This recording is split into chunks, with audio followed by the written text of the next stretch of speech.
లోకం ఒకటి, తర్వాత సాతాను అపవాది, మన విరోధి, అబద్ధానికి జనకుడు, ఇంకా ఎన్నైనా పేర్లు అనుకున్నాయి. కాబట్టి మనము ఇవి 3 జయించాలి. ప్రభువైన యేసుక్రీస్తు వారు ఆయన పరిచర్యకు వచ్చినప్పుడు ఆయన ఈ 3 జయించడానికి ఆయన ఉపవాసం ఉన్నాడు కదా, 40 రోజులు ఉపవాసం ఉన్నాడు. ఉపవాసం ఉన్నప్పుడు అపవాది అదే అదనుగా చూసుకొని ఆయన శోధించారు. అక్కర ఉన్నప్పుడు ఏది అవసరమో దాన్ని మనం ముందర పెడతా ఉంటాడు కదా. అయితే ప్రభువైన యేసుక్రీస్తు వారు అక్కడ లోపలని ఆ 3 చేయించారు. క్రైస్తవ జీవితంలో కూడా రక్షణ పొందిన వారు ఇవి జయించాలి. మన శత్రువైన శరీరాన్ని జయించాలి. రెండవదిగా ఈ లోకాశలు జయించాలి. లోకమైన ఐగుప్తుని వదిలిపెట్టాలి ఇంకా కదా. ఈ లోక ఆశలు, లోకంలో ఉండేదంతా ఏంది? శరీరాశ, నేత్రాశ, జీవపు డంబం కదా. ఈ సమయంలో ఈ జీవపు డంబం కొంతమంది ఏం లేకున్నా ఎంతో ఉన్నట్లుగా డబ్బా కొట్టుకుంటూ ఉంటారు. దాన్ని జీవపు డంబం అంటారు కదా. కొంతమంది అన్నీ ఉన్నా కూడా ఏం లేని వాళ్ళుగా కనపడుతూ ఉంటారు. అన్నీ ఉన్న చెట్టు అణిగమని ఉంటుందంట, ఏం లేదే ఎగిరిపడుతుంది. కాబట్టి సమయంలో ద్వారా ఈ 3 జయించుకోకుండా మనం ప్రభు కార్యాల్లో ముందుకు సాగలేము. ఆత్మీయ జీవితంలో ఎదగలేము. మన మాటలపైన జయం ఉండాలి, మన తలంపులపైన జయం ఉండాలి. దేవుడిస్తాడు. మనం బలహీనమే, మన చేత కాదు. మనం అన్నింటిలో బలహీనమని ప్రభువైన యేసుక్రీస్తు వారు మన కోసం ఆయన బలవంతుడైన దేవుడు బలహీనుడైపోయినాడు. మన బలహీనత నిమిత్తం మనం పాపమై ఉండగా మన పాపాలు ఆయన పైన వేసుకున్నాడు. ఆయన పాపి కాదు, పాపముగా చేయబడ్డాడు మన పాపము నిమిత్తం. కాబట్టి సమయంలో పిల్లరా, మరి ఫస్ట్ దేవుని మహిమార్థంగా ఈ లోకంలో జీవించాలి అంటే మనము ఫస్ట్ ఈ 3 జయించాలి. వీటి కొరకు ప్రార్థన చేయాలి. ఈ 3 ప్రభా, ఈ 3 నేను జయించలేకపోతున్నాను. ఈ శరీరాన్ని జయించలేకపోతున్నా, శరీర కోరికలు జయించలేకపోతున్నా, ఈ నేత్ర ఆశ చూసిందంలో కావాలంటుంది కన్ను కదా. కాబట్టి సమయంలో పిల్లరా, మరి వీటిపైన జయం కావాలి. మనం వీటిని జయించినప్పుడే, ఈ 3 జయించినప్పుడు దేవుని పని ధారాళంగా చేస్తాం. అప్పుడు దేవుని ఆత్మ మనలో ఉంటుంది. ఆత్మ శరీరంకు, శరీరం ఆత్మకు ఇవి 2 పోరాటాలు మనలో ఉంటాయి కదా. ఆత్మ ఏం చెప్తుంది? దేవుని పనులు చేయాలంటుంది, ప్రార్థన చేయాలంటుంది, సమయం దొరికినప్పుడు, ఖాళీగా ఉన్నప్పుడు వాక్యం చదువుకోవాలంటుంది కదా. ఆత్మ దేవుని కార్యాలలో పాలు పొందాలి, దేవుని సన్నిధికి వెళ్ళాలి, ఆదివారం అయితేనే టయానికి వెళ్ళాలి. ఈ విధంగా ఆత్మ ప్రేరేపణ ఉంటుంది. శరీర కార్యాలు ఏం చేస్తా, శరీరం ఏం పోరాటం పెడుతుంది? ఏం పోదాంగా మళ్ళీ పోదాము, ఈరోజు ఆదివారము, ఇంకా ఏమేమో అది పెడుతూనే ఉంటుంది కదా. కాబట్టి ఈ సమయంలో ఇవన్నీ జయించాలి. మనం ఇవన్నీ జయించినప్పుడే దేవునికి మహిమార్థంగా ఉంటాము. మనం ఉండే సంఘంలో మనం దీవెనకరంగా ఉంటాము. ఇవి జయించుకోకుండా మన జీవితంలో ఇంకా ఆ రొట్టెలో రసంలో పాలు పొందితే అది మనకు ఆశీర్వాదం కూడా కాదు. దానివల్ల శాపాన్ని కూర్చుకున్న వాళ్ళం అవుతాము, మరణాన్ని కూడా సంపాదించుకున్న వాళ్ళం అవుతాము. కొరింథీ పత్రికలో ఉన్నాయి కదా ఈ మాటలు, మనకు తెలుసు. అయోగ్యంగా రెట్టి బలలో చేయి వేస్తే ఏమైపోతాము? రోగులు అయిపోతారు అంటారు కదా. ఇంకా రకరకాలుగా బలహీనతలు కప్పుకొని సరైన మార్పు లేకుండా నేను బలలో చేయకపోతే ఏమనుకుంటారో, ఎక్కడ భక్తిహీనురాలు అనుకుంటారో, లేకపోతే భక్తిహీనుని అనుకుంటారో అని కొంతమంది ఏం చేస్తుంటారంటే హృదయాన్ని కఠినపరుచుకొని అలాగనే బలలో చేస్తుంటారు. మనస్సాక్షిని గద్దిస్తున్నా కూడా దానికి లోబడుకోకుండా ఏం చేస్తారంటే అలాగే చేయవేస్తున్నారు. అది తప్పు. కాబట్టి నా ప్రభు ఎవరు? నిర్దోషి, నిష్కలంకుడు, కల్మషుడు, పరిశుద్ధుడు, ఏ పాపము లేనివాడు. కాబట్టి ఆయన బల్లలో చేయి వేసే మనము, ఆయన శరీరాన్ని తినే మనం కూడా ఎలా ఉండాలి? పరిశుద్ధంగా ఉండాలి. కాబట్టి పరీక్షించుకోవాల్సింది ఎప్పుడు? శనివారము ఉపవాస ప్రార్థన పెట్టాలి సంఘంలో, ప్రతి బ్రదర్ సంఘంలో. ఆ రోజు సరి చేసుకొని ఏమేమి బలహీనతలు ఉన్నావో అవన్నీ కూడా సరి చేసుకొని బలలో చేయి వేస్తే అది దీవెనకరంగా ఉంటుంది. కాబట్టి ఎందుకు చెప్తున్నాను ఈ మాటలు అంటే పిల్లారా, మరి మనం బలహీనులే అన్ని విషయంలో, కానీ బలవంతుడు మన ప్రభువు. కాబట్టి ఆయన బలం ఇచ్చే దేవుడు. ఆయన వైపు చూసినప్పుడు ప్రతి విషయంలో ఆయన వైపు చూడాలంటే మన కుటుంబాల్లో మనం ప్రభువుని నమ్ముకున్నాక శ్రమలు వస్తాయి. శ్రమలు కూడా అందరికీ రావు, కానీ ఎవరికి శ్రమ పంపించాలో వాళ్ళు పంపిస్తాడు దేవుడు. మనముగా తెచ్చుకునే శ్రమలు అవి మనకు శాపంగా ఉంటాయి. ప్రభువు కోసం శ్రమ పడితే అది జీవనకరంగా ఉంటుంది. అది ఆ శ్రమగా అనిపించదు, ఎంతో ఆనందంగా ఉంటుంది. ప్రభు కోసం శ్రమ పడుతున్నప్పుడు, ప్రభు కోసం దెబ్బలు తింటున్నప్పుడు ఎట్లా ఉంటుందంటే ఆనందంగా ఉంటుంది, సంతోషంగా ఉంటుంది. అందుకే పౌలు ఆయన ఇడవబడ్డాడు కదా. ఎంతోమంది దేవుని బిడ్డలు హింసించిన వాడు ఆయన్ని మార్కెట్లో ఆయన ఏం చేశారంటే తాళ్ళు కట్టుకొని గులాలు తీసుకొని గొడవలతో కొడతారు, బెత్తాలతో కొడుతుంటే రక్తం కారుతుంటే చర్చాల్లో వాళ్ళు పాటలు పాడగలిగారంటే కారణమేమి? వారు ఆనందము. కానీ ఆ శ్రమ మనముగా పడేది మన పక్షాన ప్రభువా దెబ్బలు తింటూ ఉంటాడు, కానీ మనకు కనపడదు. కాబట్టి సమయంలో ద్వారా మరి ఆయన బలలో చేయి వేసి మనం జాగ్రత్తగా ఉండాలి. లేకుంటే అపవాది ఎవరిని నిందుదనని కాల్చుకొని ఉన్నాడు, గర్జించడం వల్లే తిరుగుతూ ఉన్నాడని వాక్యంలో ఉంది. ఈ దినాల్లో కుటుంబాలనే మింగివేస్తున్నారు, సంఘాల్లో అలజడి సృష్టిస్తుంటున్నారు కదా. కాబట్టి అపవాది ఎవరైతే బలహీనంగా ఉంటారో వాళ్ళలో ప్రవేశించి సమాధానం లేకుండా చేయడమే వారి పని. కాబట్టి సమయంలో మనం ఆత్మలో బలవంతులుగా ఉండాలి. సమయం అనక ఏం చేయాలంటే ఆయన సన్నిధిలో మనం కనపడుతూ ఉండాలి. వాక్యం ఇచ్చిన వాక్యాన్ని మనం బాగా చదవాలి, నెమరు వేయాలి, ధ్యానం చేయాలి. కొన్ని రోజులైనాక ఈ గ్రంథాలు కూడా మనకుండవు, బోధకులు కూడా ఉండరు. అప్పుడు పరిస్థితి ఎలా ఉంటుంది? కాబట్టి సమయంలో మరణం మనసులు వెంటాడుతున్న దినాలు, కృపకాలం. ఆయన కృపలో ఉన్నంత వరకే క్షేమంగా ఉంటారు. ఆయన కృప దాటిపోయిందంటే కనికరించే వాళ్ళు ఉండరు కదా. కరోనా వచ్చినప్పుడు ఎన్నో మంది చనిపోయారు. మనం ఉన్నామంటే కారణమైన వాళ్ళకంటే గొప్పలని కాదు, ఆయన కృప మన పట్ల ఉన్నది. ఎందుకో మనకు ఇంకొక తరుణం ఇచ్చాడు దేవుడు. ఒక దినాల్లో ఆ ఫ్లైట్ ఇదైంది కదా, బంద్ అయిపోయింది అహ్మదాబాద్. ఎంతోమంది దాంట్లో నా 3 డాక్టర్స్ కూడా వస్తున్నారు. ఎంతోమంది 260 మందితో వస్తుంది.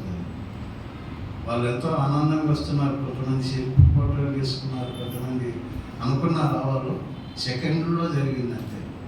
అది వెళ్ళింది ఏదో ఇంజిన్ ఫెయిల్ అయిపోయింది, పోయి ఎక్కడ పడిందంటే అది ఒక మెడికల్ కాలేజ్లో పడింది. మెడికల్ కాలేజ్లో పడేసింది. అక్కడ డాక్టర్ ట్రైనింగ్ చేసే వాళ్ళు ఎంతమంది ఉన్నారు, అప్పుడే భోజనం చేస్తూ ఉన్నారు. చాలా మంది ప్లేట్లు అవన్నీ ఉన్నాయి, భోజనం టైం అని.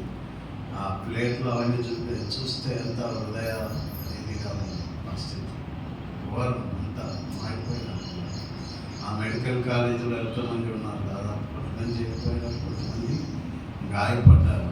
కానీ ఫ్లైట్లో ఉన్న వాళ్ళందరూ మారిపోయినారు, పేలిపోయేది. చుట్టుపక్కల మంటలు వచ్చి భవనాలు కూడా కాలిపోయాయి.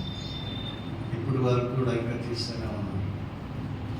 కాబట్టి దేవుని కృప మన ఎడలు లేకుంటే మరణం ఏం చేస్తుంది? కిటికీలు గుండా వెక్కుతుందట మరణం. ఆయన చేతిలో ఉన్నంత వరకు మనం భద్రంగా ఉంటాము. ఆయన కూడా చెయ్యి విడిచాడంటే మరణం మింగేస్తాడు వెంటనే. ఆయన నోటిలో ఉన్నంత వరకు సేఫ్టీగా ఉంటాము. ఆయన ఉమ్మి వేసినాడనుకో అంటే అదే ఒక గతి మనకి. కాబట్టి శ్రమలు ద్వారా మరి ఇలాంటి దినాల్లో మనం ఉంటున్నాము.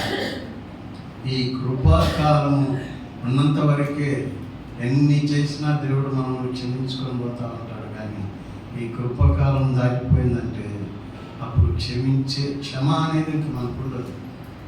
ఇప్పుడు చేసినా మళ్ళీ ప్రభు దగ్గర అడిగి సరి చేసుకోవచ్చు. కాబట్టి దుర్దినాలు ఉన్నాయి. దినములు చదివి కనుక సమయం పోయినాక సద్వినియోగపరచుకుంటూ అజ్ఞానులు వలె కాక జ్ఞానంగా నడుచుకోవాలని వాక్యం చెబుతుంది. కాబట్టి సమయం అయిపోతుంది. కొన్ని మాటలు పరిశుద్ధ గ్రంథం నుంచి ధ్యానం చేసుకుందామండి. మనకు తెలిసిన మాటలు అపోస్తలుడైన పౌలు హెబ్రీయులకు రాస్తున్న పత్రిక 12వ అధ్యాయం 1వ వచనాన్ని మనం చదువుకుందాము. హెబ్రీయులకు రాసిన పత్రిక 12వ అధ్యాయం 1వ వచనం.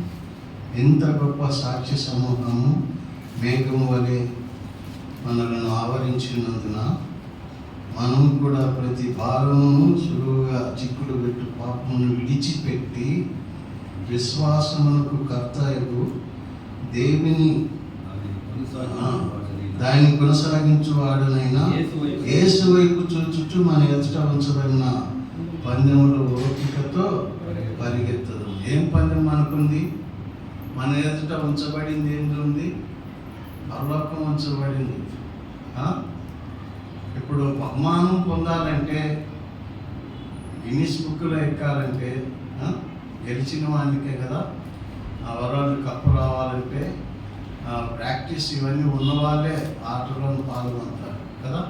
పరుగు పందెంలో కూడా పరిగెత్తుతారు, రన్నింగ్లో. అందరికీ రాదు, ఎంతోమంది పరిగెత్తుతారు, కానీ గెలిచిన వానికే అది. కాబట్టి ఒకటి శ్రేష్టమైనది సాధించాలంటే శ్రమ ఉంటుంది. పరిగెత్తువాడు వెంటనే పరిగెత్తలేడు కదా.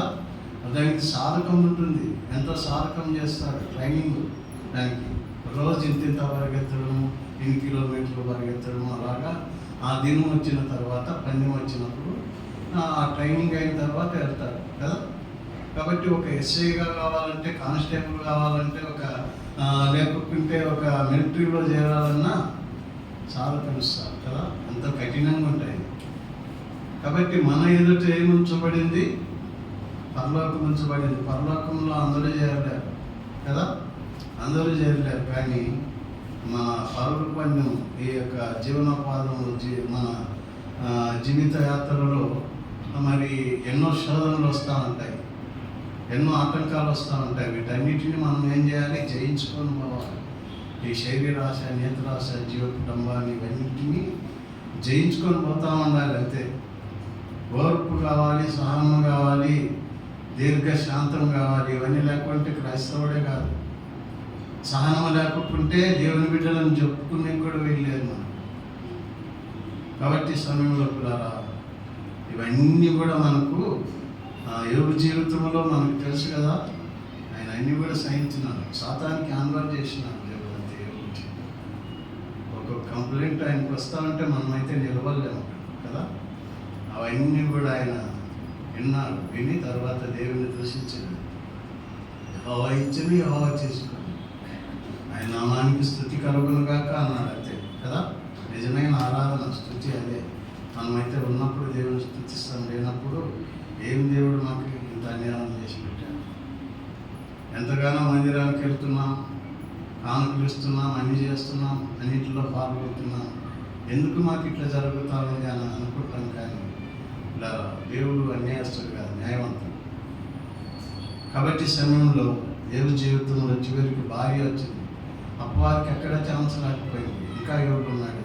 శరీరం అంతా పోయినా కూడా దేవుని విడిచిపెట్టలేదు. ఎట్లా చేయాలి? దేవునితో ఛాలెంజ్ చేసి వచ్చాడు. ఎట్లయినా యోగుని పడగొట్టాలి. లాస్ట్కి భార్య మాట అయితే వింటారు కదా, ఆదాము మాట విన్నట్టుగా వింటారు అనుకోండి. భార్య వచ్చింది. ఏంటయ్యా ఇంకా ఏం దేవుడు? మన పిల్లలందరూ పోయినారు, మనకున్న ఆస్తి అంతా పోయింది, ఇంకన్నీ పోయినాయి, నీవే గతికి వచ్చేసినావు, ఇంకేం దేవుడు? ఆ దేవుడిని దూషించి చచ్చిపోను అని అంతే కదా. అంటే ఏమన్నాడు?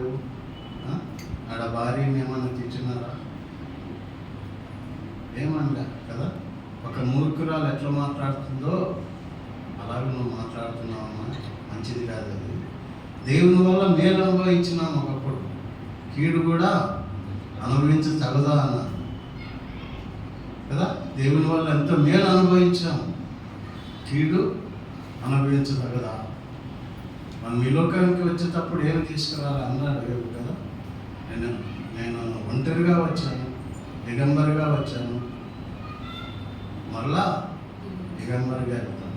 భార్య, పిల్లలు, ఆస్తి ఇవన్నీ దేవుడిచ్చాడు. ఎందుకు? ఆయన తీసుకున్నాడు కాబట్టి ఆయనకి స్తుతి కలుగునగాక. ఆడ సాతానికి అయిపోయింది, ఓడిపోయినట్లే కదా. మన జీవితంలో ఓడిపడుతున్నాం అని వచ్చినప్పుడు శోధనలు భయంకరంగా ఎవరికి వస్తాయంటే బోధకులకు వస్తాయి, భక్తిలో బాగుండాలనుకున్న వాళ్ళకి కుటుంబాలకు వస్తాయి. అవన్నీ ఓర్చుకొని పోవాలి, ఓర్చుకొని పోవాలంటే ఓర్చుకొని పోతారంటే దేవుడు విజయం అనేది ఒకసారి దొరుకుతుంది. కాబట్టి మనం ఎదుట ఉంచబడినటువంటి ఆ యొక్క దానికోసం మనము ఈ బరువు పందెంలో ఓపికతో పరిగెత్తాలి. ఓర్పు, సహనము, దీర్ఘశాంతము ఇవన్నీ కావాలి. ఇవన్నీ ఉన్నప్పుడే భక్తి జీవితంలో ప్రభు మనం బలహీనమే, కానీ ప్రభు వైపు చూస్తే చూడండి, ఓర్పులో ఆయనకు ఆయనే సాటి, శాంతంలో ఆయనకు ఆయనే సాటి కదా, సాత్వికంలో, దీనత్వంలో కదా ఆయనకు ఆయనే సాటి కదా. కాబట్టి సమయంలో ఆయన ఎన్ని ఓర్చుకున్నాడు? కొరడాతో కొడతానంటే ఓర్చుకున్నాడా? భూమి వేస్తుంటే సహించుకోగలిగినాడా? కాళ్ళు చేతుల్లో మేకులు పడుతుంటే సహించినాడా? ఎవరు ఆయన? మనలెక్క మనిషి కాదు ఆయన, దేవుడు.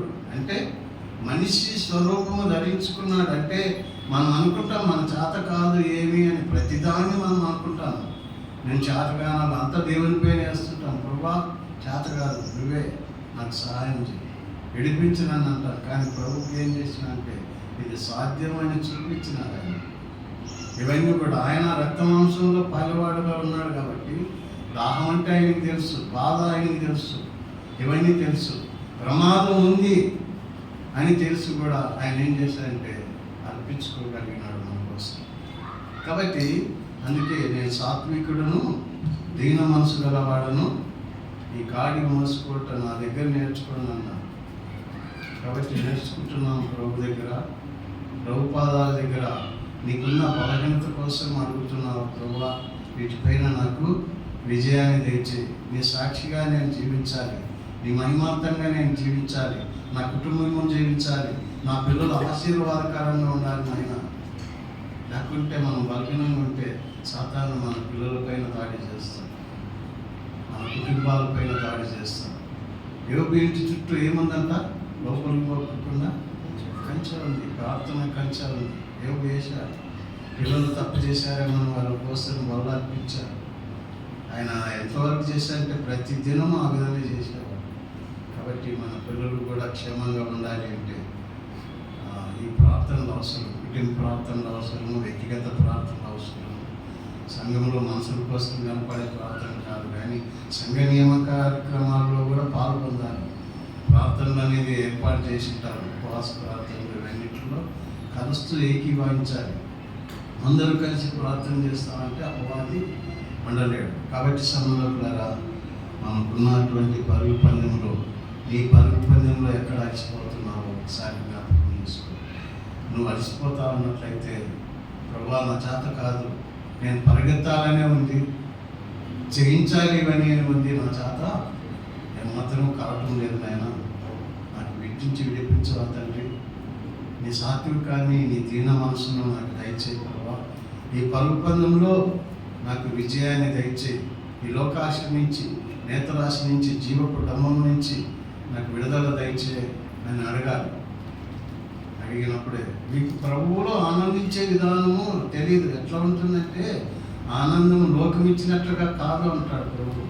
నేను లోకమేమి అన్నీ ఉంటే ఆనందం కదా, అన్నీ కరెక్ట్ ఉన్నప్పుడే ఆనందం. ఇంట్లో అన్నీ కరెక్ట్గా ఉన్నప్పుడే ఆనందంగా ఉంటారు. కానీ కొంచెం ఏదైనా కొరత వస్తే ఏదో బాధలు, అప్పటికే చింతలు, వ్యసనాలు వస్తాయి. కానీ ప్రభు మనలో పెట్టే ఆనందం ఎట్లా ఉంటుందంటే, వానిలో నిత్యం వీరుడి నీటి బుగ్గ ఎప్పుడు ఎండాకాలం ఎప్పుడు ఊపుతానే ఉంటుంది. అట్లా పెడతాడు మన హృదయం, ఎప్పుడు ఆనందంగానే ఉంటాడు. శ్రమలు వచ్చినా, ఆపదలు వచ్చినా, ప్రమాదాలు వచ్చినా, ఏమొచ్చినా కూడా ఎప్పుడూ ఆనందంగానే ఉంటాడు. కాబట్టి సమయంలో ప్రభువుని కలిగి ఉన్నప్పుడే మనం అన్నింటిలో విజయాన్ని పొందుకోగలుగుతాం. కానీ ప్రభువు మనలో లేకుంటే ఈ పరుగు పందెంలో ముందుకు సాగలేము కదా. అందుకే మనము క్రీస్తుతో కూడా లేపబడిన వారం అయితే, కొలస్సీ పత్రిక 3వ అధ్యాయం 1వ వచనం కదా, చూడండి అన్నమాట. మనం క్రీస్తుతో కూడా లేపబడిన వారం అయితే పైన వాటిని, మీరు క్రీస్తుతో కూడా లేపబడిన వారైతే పైన వాటిని వెతుకుడి, అక్కడ క్రీస్తు దేవుని పార్శ్వన కూర్చుని ఉన్నాడు అన్నాడు. కాబట్టి మనం క్రీస్తుతో కూడా లేపబడిన వారం అయితే ఏం చేయాలంట, పైన వాటిని మనం వెతకాలి, కింద భూసంబంధమైన వాటి కాదు కదా. పైన మన కోసం ఏమున్నాయి, పైన ఏమున్నాయి మన కోసం, పరలోకం ఉంది, ఇంకా అనేక ఇండ్లు ఉన్నాయి కదా. ఇంకా చెప్పలేము, పరలోకం గురించి వర్ణించడానికి చేత కాదు కదా. అక్కడ ఇంకా సూర్యుడు చంద్రుడు అక్కర్లేనటువంటి రాజ్యం, ఆకలు తప్పులు లేనటువంటి రాజ్యం. అక్కడ ఇంకా ఇక్కలక్క ఏడుపు దుఃఖము పగలు దేశాలు అవన్నీ ఉండవు. పరలోకం శ్రేష్టమైన రాజ్యం కదా. పరలోకము మహాపుణ్య రాజ్యము, పరలోకము మహాపుణ్య రాజ్యము, పరిశుద్ధులు నివసించే ఆ రాజ్యము పరలోకము. 12 ముత్యములతో దగదగ మెరిసేటువంటి ఆ రాజ్యము. బంగారు వీధులు ఉంటాయి కదా. ఇప్పుడు బంగారం మనకు ఎంత ఉంటే అంత గొప్పలు అనిపించుకుంటాం కదా. గొంతులో కొంచెము, చెవులు కొంచెము, అక్కక్కడ ఉంటే ఎంతో అతిశయిస్తాం. కానీ పిల్లలు, మరి దేవుని నమ్మిన వీళ్ళకు ఆ పరలోక వీధులు అసలుకే మన కాళ్ళ కిందే బంగారం ఉంటుంది కదా. అవన్నీ అలాంటి రాజ్యం దేవుడు మన కోసం ఉంచాడు. పైన ఇవన్నీ మన కోసం ఉంచాడు. ఎవరికంటే మనం క్రీస్తుతో కూడా లేపబడి ఉంటే, ఈ లోకానికి అన్నిటికీ సెలవేయబడాలి. ఇంకా మన మాటలు అన్ని సమాప్తం కావాలి. మన నోట ఏమి రావాలి, ఒకప్పుడు గాయపరిచే మాటలు, కత్తిపోటు లాంటి మాటలు, బూతులు రకరకాలు వచ్చేటివి. క్రీస్తులోకి వచ్చినాక ఏం మాటలు రావాలి, ఆదరించే మాటలు రావాలి, ఓదార్చే మాటలు రావాలి కదా. బలహీనమైన మాటలు ఏవి కూడా రాకూడదు, రావడానికి వీల్లేదు. అవి వస్తున్నాయి అంటే అపవాది ఉన్నాడు, స్థానం ఇచ్చావు కాబట్టి దాన్ని జయించినప్పుడే. కాబట్టి సమయంలో కూడా మనం క్రీస్తుతో కూడా లేపబడిన వారమైతే ఏం చేయాలంటే పైన వాటిని వెతకాలని మనం చూస్తూ ఉంటున్నాం. మనం యేసు వైపు చూసినప్పుడే, ఓపికతో పరిగెత్తినప్పుడే, పేతురు విషయం మనకు తెలుసు కదా. ఆయన యేసు ప్రభు వారు పడవ మీద నడుచుకుంటూ, ఆ సముద్రం మీద నడుచుకుంటూ వస్తుంటే పేతురు చూశాడు. పేతురు చూసి, అయ్యా నువ్వే అయితే నేను కూడా నీకు పైన నడిచి రావాలంటే రా అంటాడు. ఆయన యేసు వైపు చూశాడు, రమ్మంటే నీలో కాలు పెట్టాడు, నడిచాడు. కొద్ది దూరం నడుస్తూ ఏమైపోయినాడు.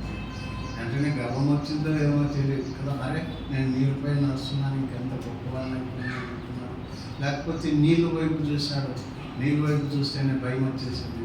వెంటనే ఎప్పుడైతే ఈ యొక్క అవిశ్వాసం లోపలికి వచ్చిందో మనకు సాగాడు. మనకు కూడా సాగుతాను ప్రభు వెంటనే ప్రభు చేయబడి అవిశ్వాసం ఎందుకు అందేవాడు తీరము.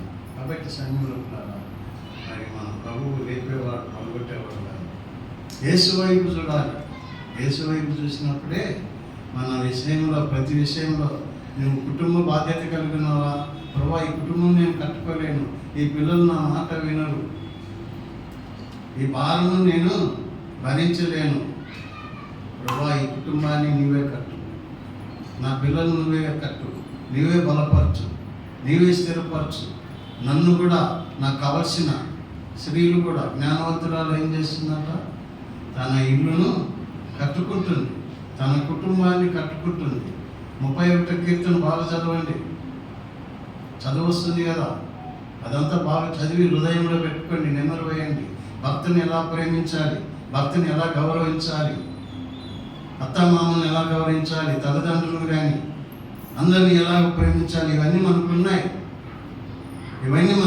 కాబట్టి సమయంలో జ్ఞానం కలిగిన స్త్రీ ఎలా కట్టుకొనింది అదంతా కూడా మనకు తెలుసు. 10వ అధ్యాయం నుంచి గుణవతి అయిన భార్య దొరుకుట అరుదు. ఎంతోమంది గుణము లేకుండా కుటుంబాలు పాడు చేసుకుంటున్నారు. గుణము లేకుండా చేతులారా జీవితాలను నాశనం చేసుకుంటున్నారు. కోర్టు వరకు వెళ్తూ ఉన్నారు, విడాకుల వరకు వెళ్తూ ఉన్నారు. ఇవన్నీ అపవాది చేయించే పనులు. దేవునికి హృదయం సరైన కోరుకుంటే వాడు చేసే పనులే ఇవి. కాబట్టి సమయంలో మనం ఏం చేయాలంటే యేసు వైపు చూడు. నీ బలహీనత విషయంలో ప్రభువా, నాకు ఇచ్చిన భర్త కానీ లేక నాకు ఇచ్చిన ఈ కుటుంబాన్ని కానీ నేను కట్టుకునేందుకు నాకు జ్ఞానము తెచ్చేనైనా, నాలో జ్ఞానము లేదు, బలహీనరాలని, నన్ను బలపరచు. అందుకే నేను ఎన్నో సమస్యలు ఎదుర్కొంటున్నాను. నాకు మంచి భర్తనిచ్చినావు, ఆయన ఎలాగా నేను లోబడి ఉండాలి, విధేయత చూపించాలి, ఆయన కూడా నా పైన ప్రేమ ఉండేటట్లు చేయి. జ్ఞానవంతురాలు ఇలాంటివి చేస్తారు. వ్యర్థంగా ఏదో సమయాన్ని పోగొట్టుకోరు కానీ ఖాళీగా ఉన్నప్పుడల్లా మోకరించి అలాంటి వాళ్ళు ప్రార్థన చేస్తూ ఉంటారు. అలాంటి కుటుంబాలు ఎంతో నెమ్మదిగా ఉంటాయి. కాబట్టి యేసు వైపు చూస్తున్నప్పుడు మాత్రమే ఇవన్నీ సాధ్యమవుతాయి. కానీ యేసు వైపు మనం చూడకుంటే మనం ఏం కూడా సాధించలేనటువంటి బలహీనంగా ఉంటాం.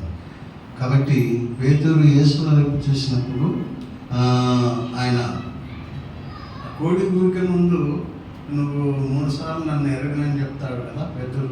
ప్రభా, నీ కోసం నా ప్రాణమైనా పెడతాను, నేను మరణమైనా కూడా నేను విడిచిపెట్టుకోను అంటాడు. అట్లంటున్నావా? అయితే ఈరోజు రాత్రి కోడి కూరిక ముందే నన్ను ఎరగనని 3 తూర్లు అంటాడు, కోడి కూరిక ముందే అంటావు అంటాడు. అది ఎలాగ సాధ్యం కాను, అది జరుగుతుంది కదా. జరిగినాక తర్వాత పేతురు 3 తూర్లు ఇంకా లాస్ట్ కొట్టు కూడా పెట్టుకుని తాను కూడా చెప్పించుకుంటాడు. మనకు తెలుసు కదా, నేను ఆయన ఎరగను, ఆయన ఎవరో నాకు తెలియదు అంటాడు.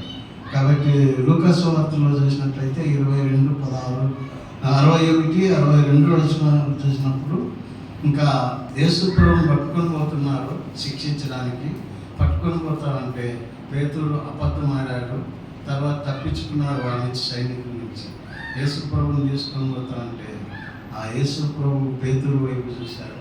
పేతురు యేసు ప్రభువుని చూశారు. వల్ల పేతురులో ఏం కలిగింది? పశ్చాత్తాపం కలిగింది. ఆయన వైపు చూసే వల్ల ఆయనలో బలహీనతలు కలిగాయి. పక్కన పోయి ఏడ్చారు, కన్నీళ్ళు కార్చారు. అయ్యో ప్రభువా, నేనెంత అవివేకినైపోయినాను, అయ్యా నన్ను క్షమించు తండ్రి, నిన్ను ఎరిగి నేను ఎరగనని చెప్పేసిన ప్రభువా నన్ను క్షమించని ఎంతగానో రోదన పడ్డాడంట. చరిత్రకారులు చెప్తారు, మనకు కొంచెమే రాయలేదు. దావీదు పశ్చాత్తాపం కూడా దండిగా ఉంది, కానీ మనకు కొద్దిగా ఇంట్లో ఉన్నాయి. కాబట్టి వాళ్ళు ఎందుకు ఈ గ్రంథంలో ఉన్నారంటే చరిత్రకారులు వాళ్ళ బలహీనతలు పేతుడి కంటే గొప్ప వాళ్ళమా, దావీదు కంటే గొప్ప వాళ్ళమా అంటూ ఉంటాం. కానీ వాళ్ళ బలహీనతల వైపు కాదు, కానీ వాళ్ళు బలహీనలే, కానీ యేసు వైపు చూశారు, బలవంతులు అయిపోయినారు, చరిత్రకారులు అయిపోయినారు. మనం కూడా బలహీనలే, కానీ యేసు వైపు చూస్తే ఎంత దూరమైనా అది ఎంత భారమైనా, ఎంత దూరమైనా అది ఎంత భారమైనా, యేసు వైపు చూడు నీ భారమంత తీరానికి చేరు. యేసు వైపు చూసినప్పుడు ఆయన తీరానికి చేర్చేవాడు. కాబట్టి సమయంలో మనము యేసు వైపు చూడాలి. కాబట్టి యేసు వైపు చూడకుండా దేవుని వైపు మనం చూస్తున్నట్లయితే, ఈ లోకం వైపు చూసినట్లయితే, ఈ లోక ధనం వైపు చూసినట్లయితే, ఈ లోకం ఏమవుతుందంటే ఒకరోజు ఈ లోక నటన, ఈ లోక వైభవం అంతా గతించిపోతుంది. అనుకున్నారా? ఈ లోకం శాశ్వతం కాదు, ఏదో ఒకరోజు ఈ లోకము అంతం కాబోతుంది, అది దగ్గరికి రాబోతుంది. కాబట్టి సమయంలో మరి అపోస్తలుడైన పౌలుడు కూడా ఏం చేశాడంటే ఆయన అన్నీ విడిచిపెట్టేశాడు. అన్నీ విడిచిపెట్టి ఆయన దేవుని కొరకు వెనుకున్నవన్నీ విడిచిపెట్టేశాడు. వెనుకున్న వాటిని అన్నీ విడిచిపెట్టి ముందున్న వాటి కొరకు యోగపడ్డాడు. ముందు ఉండే శిలవ శ్రమలు ఇవన్నీ కూడా భరించుకుంటూ వెళ్ళాడు. లాస్ట్కి చిరఛేదం కూడా మరి అయింది. ఆయన హతసాక్షిగా కూడా మారాడు. కాబట్టి సమయంలో ఈ లోకములో తనకు ఏదేదైతే లాభకరంగా ఉందో దాన్నంతా కూడా పెంటతో సమానంగా భావించుకున్నాడు. అన్నీ కూడా దేవుని కొరకు మరి విడిచిపెట్టేయగలిగి ఉంటున్నాడు. ఏం మొదలు పెడుతున్నాం మనం దేవుని కోసం మనం ఈ లోక సంబంధమైన అవి ఏమన్నా కానీ పిల్లరా, ఒకవేళ మీరు చూడకపోవచ్చు, సీరియళ్ళు కానీ సినిమాలు కానీ ఈ లోకం ముచ్చట్లు కానీ వ్యర్థమైన సంభాషణలు కానీ ఇవి విడిచిపెడుతున్నామా? విడిచిపెట్టుకుంటే అంతే మనం ఎదగలేము. విడిచిపెట్టాలి, త్యాగం చేయాలి ఇవన్నీ దేవుడి కోసం. ఆ విధంగా చేసినప్పుడే మనం వర్ధిల్లగలుగుతాం. ఒకవేళ లోకరీతిగా అంత గనులుగా కాకుండా ఆత్మీయంగా ఐశ్వర్యవంతులుగా చేస్తాడు దేవుడు. ప్రార్థనా పరులుగా చేస్తాడు. పవర్ఫుల్ ప్రార్థనాత్మనిస్తాడు దేవుడు. ఒక ప్రార్థన చేసే వ్యక్తికి ఏమీ లేకపోతున్నా యేసన్న గారు కానీ వాళ్ళందరూ గంటలు ప్రార్థనలో గడిపారంటే కారణం ఏమంటే వారు అలాగా ఉన్నారు, దేవుని కోసం సమర్పించుకున్నారు.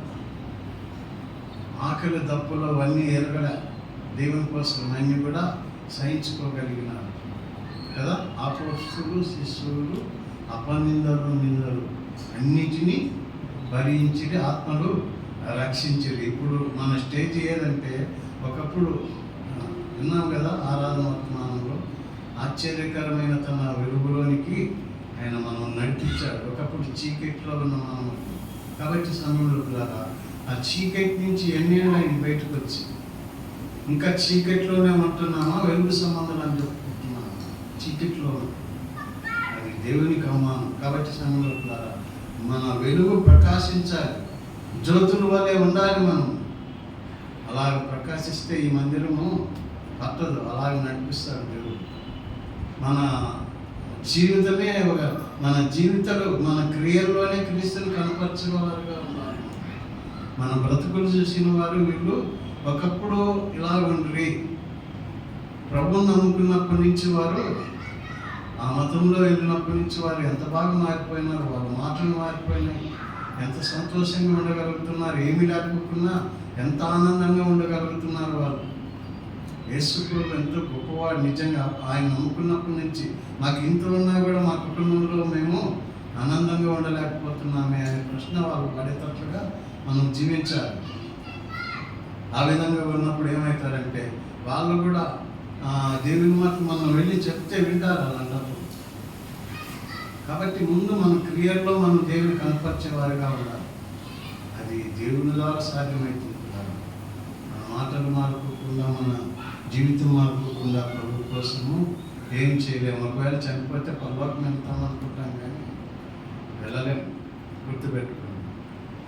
కాబట్టి ఆ నరకం గురించి వింటానే ఉన్నాం కానీ అది ఎంత వేదన అంటే అగ్ని ఆరదు, పురుగు చావదు, అంతే. ఇంకా జీవితాంతం కాలుతా ఉంటుంది. పరలోకము నిత్యము, నరకం కూడా నిత్యమే. కాబట్టి అది తప్పించబడాలంటే ఇంకా మనం దానికోసమే ప్రయాసపడే దేవుని బిడ్డ. కాబట్టి పౌలు అవన్నీ కూడా విడిచిపెట్టేశాడు. ఇంకా బైబిల్లో చూసినట్టయితే ధనం వైపు చూసిన వాళ్ళు ఏమైపోయినారు? గెహాజీ ధనం వైపు చూశారు. ఏదైతే ఏది కాదనుకున్నాడు దాన్ని ఆశించిపోయి తెచ్చుకున్నాడు. కానీ ఏం తెచ్చుకున్నాడు? పుష్టి తెచ్చుకున్నాడు. ధనం వైపు చూసిన వాళ్ళందరూ కూడా అంతే అయిపోయింది. నువ్వు ప్రభు వైపు పోవాలంటే ధనం వైపు నువ్వు పరిగెత్తినావు అనుకో, ప్రభువుకు దూరం అయిపోతావు. నువ్వు దాన్ని విడిచిపెట్టి ప్రభు వైపు పరిగెత్తున్నావు అంటే ధనం నీ వైపే వస్తుంది, నీ ఎంత వస్తుంది. అట్లా చేస్తాను. లోతు భార్య లోకం వైపు చూస్తుంది, ఏమైంది? ఉపశమనం అయిపోయింది. అన్ననీయ సపేరాలు ఏం చేశారు? వాళ్ళు కూడా ధనం వైపు చూశారు కదా. భార్య భర్తలు ఏకీభవించి ధనం వాళ్ళదే, ఆస్తి వాళ్ళదే, కానీ ఇచ్చే దాంట్లో అది కొద్దిగా దాచిపెట్టుకొని ఇచ్చారు. యథార్థత కనపడలేదు అక్కడ. ఏం నేర్చుకున్నారు? మానం నేర్చుకున్నారు. అప్పట్లో అట్లా ఉంది, ఇప్పుడు కూడా అట్లా ఉంటే ఎంతమంది పోయిందో నమ్మకంగా దేవునికి ఇచ్చే విషయం కాని విషయం. కాబట్టి సమయంలో ధనం వైపు చూసిన వాళ్ళందరూ కూడా పాడైపోతున్నారు. కాబట్టి సమయంలో ఒక యవనస్తుడు చూడండి, మార్క్స్ వార్త 10వ అధ్యాయం 17 నుంచి 23 వచనాలు ఉంటాయి, చదవండి ఆ మాట. మార్క్స్ వార్త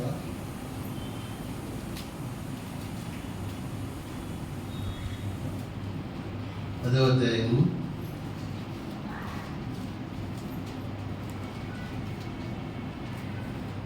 17 నుంచి 23 వచనాలు.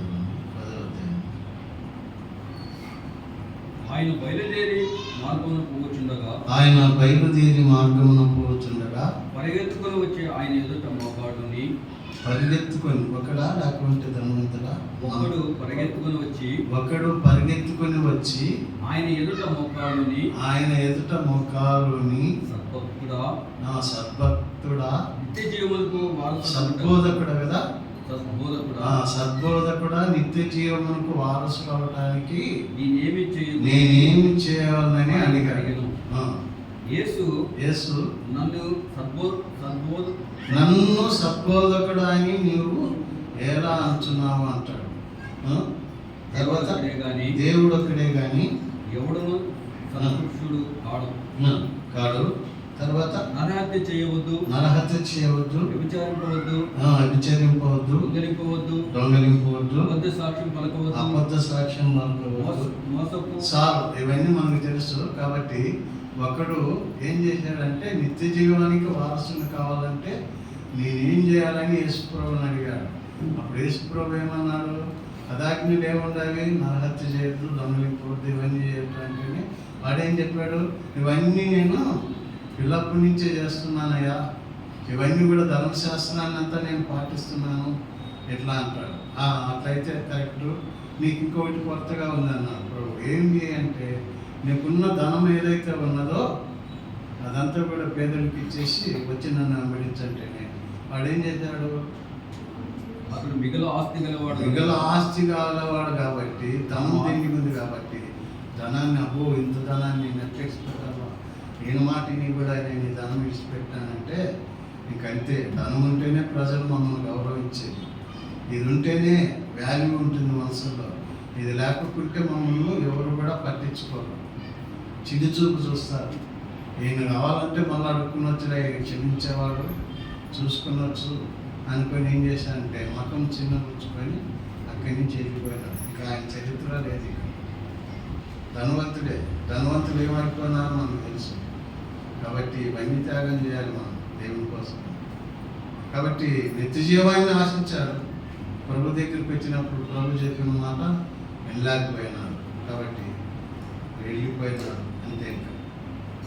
కాబట్టి సమయంలోపులారా, మరి ఈ ధనాశ అనేది, ధనవంతులు ఉన్నారు, ప్రభువులో ధనవంతులు కావాలి. అబ్రహాం ధనవంతుడే, పరలోకానికి వెళ్ళలేదా? వెళ్ళాడు. ఇంకా ఎంతమంది ఉన్నారు ధనవంతులైన వారు. కాబట్టి సమయంలోపులారా, వాళ్ళు ధనము కలిగి ఉన్నా గుణం కలిగి ఉన్నారు. వంకర మార్గంలో ధనాన్ని సంపాదించుకోలేదు, అడ్డము వెళ్ళి ధనాన్ని సంపాదించుకోలేదు. వాళ్ళు ఎలాగ సంపాదించుకున్నారంటే న్యాయమైన ధనాన్ని సంపాదించుకున్నారు. ధనం వైపు వాళ్ళు పరిగెత్తలేదు, కానీ ధనమే వాళ్ళ వెంట వచ్చేసి అలాగే ఆశీర్వదించారు దేవుడు. కాబట్టి మనం ఆయనకి ప్రీతికరంగా జీవిస్తున్నప్పుడు, ఈ పరుగు పందెంలో ఓపికతో పరిగెత్తుతున్నప్పుడు అన్నీ ఇడిచిపెట్టి ఆ చింత యావత్తు భారమంతా నా మీద వేయండి అంటాడు. అంతే ప్రభు, నీ భారము యెహోవా మీద మోపము, ఆయనే నిన్ను ఆదుకుంటాడు, ఆయనే నీ అక్కర్లు తీరుస్తాడు అంటున్నాడు. కాబట్టి సమయంలోపులారా, మరి మనము పరుగు పందెంలో ఎలా పరిగెత్తుతున్నాము, ఓపికతో పరిగెత్తుతున్నాము కొన్ని చూసుకొని మనం ముగించేద్దామండి. 12:30 ముగించేద్దాం. కాబట్టి సమయంలోపులారా, యేసు ప్రభు ఈ లోకానికి వచ్చినప్పుడు కొంతమందిని చూశారు.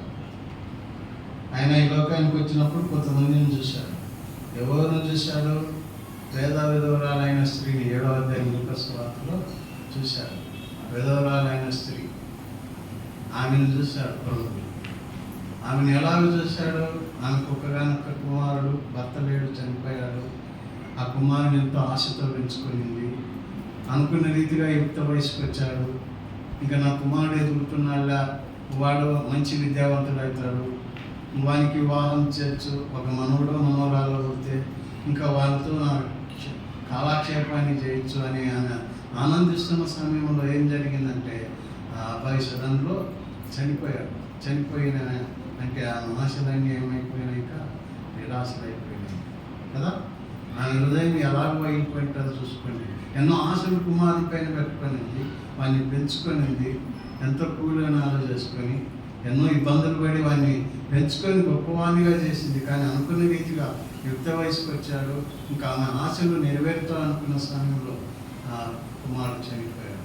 చనిపోయినప్పుడు ఇక్కడ మరి అక్కడ జరిగిన విషయం ఏమి, ఇంకా పాడిగెట్టారు, తీసుకొని వెళ్తున్నారు. ఆమె రోజు రొమ్ము కొట్టుకొని వస్తూ ఉంది. కానీ ఇంకా యేసు ప్రభు వాళ్ళు వెళుతూ ఉంటే గౌని వేయి కూడా తీసుకొని పోతున్నప్పుడు ఆ పాడిని తీసుకొని పోతున్నారు. యేసు ప్రభు శిశు బృందంతో ఆ గవినిలో నుంచి వస్తూ ఉన్నాడు. ఎదురా వదరా వచ్చేసారు. కాబట్టి యేసు ప్రభు ఆ పాడిని అదంతా చూడలేదు, కానీ ఫస్ట్ ఆమెను చూశాడు. 12వ వచనంలో ఉంటుంది కదా, 7:12 చదవండి. ప్రభువు ఆమెను చూసి ఆమె యందు కనికరపడి 7వ వద్దని ఆమెతో చెప్పాడు. ప్రభు ఆమెను చూశాడు, ఆమెలో ఉండే వేదన చూశాడు, ఆమెలో ఉండే కృంగిపోయిన తనాన్ని చూశాడు. ఆమెను ఓదార్చిండొచ్చు కదా. ఎంతోమంది అమ్మ ఇంకా చనిపోయిన వాళ్ళ దగ్గర పోయి వాళ్ళని ఎంత ఓదార్స్తారు కదా కొంతమంది.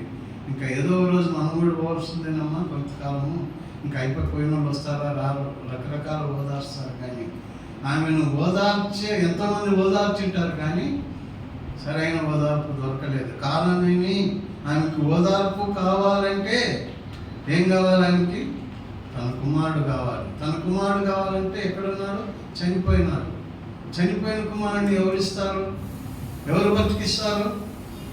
కాబట్టి ప్రభు ఏం చేశాడంటే ఆయన సమాధాన కర్త, సమాధానానికి అధిపతి. కాబట్టి ఆయన ఏం చేశాడంటే ఆమె దగ్గరికి వెళ్ళి అమ్మా ఏడవద్దు అంటేనే ఆయన ఓదార్పు కలిగింది. వెంటనే వెళ్ళి పాడిని ముట్టాడు.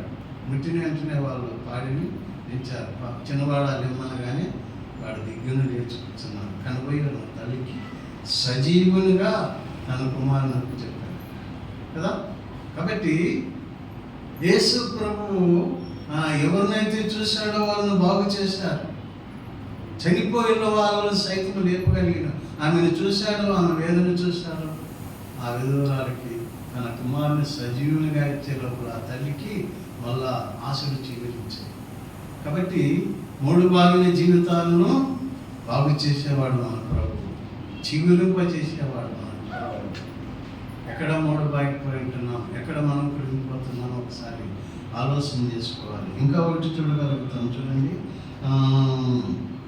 యేసు చూసినటువంటి వారు మార్కు సువార్త 13వ అధ్యాయం 11-12 వచనంలో మనం చూసినట్లయితే అక్కడ కూడా ఒక స్త్రీ ఉంది, ఒక దేవాలయం ఉంది. విశ్రాంతి దినమున యేసు ప్రభువు వారు ఏం చేశారంటే ఆ దేవాలయం దగ్గరికి వెళుతూ ఉంటే అక్కడ ఎన్ని సంవత్సరాల నుంచి చదవండి ఆ మాట తీసుంటే 11వ వచనం నుంచి 11వ వచనం నుంచి 11 వచనం మార్కు సువార్త. సకల జనములకు సువార్త ముందుగా ప్రకటింపబడెను. ఎన్నో అధ్యాయము? 11వ అధ్యాయం మొదటి నుంచి చదువు. ఆయన దేవాలయం నుండి వెళుతుండగా ఆయన శిష్యులలో ఒకరు బోధకుడా, ఈ రాళ్ళు ఎలాంటివో. క్షమించాలి నడుము వంగిన స్త్రీ అక్కడ పడతాయి ఆ మాటలు. ఇది లూకా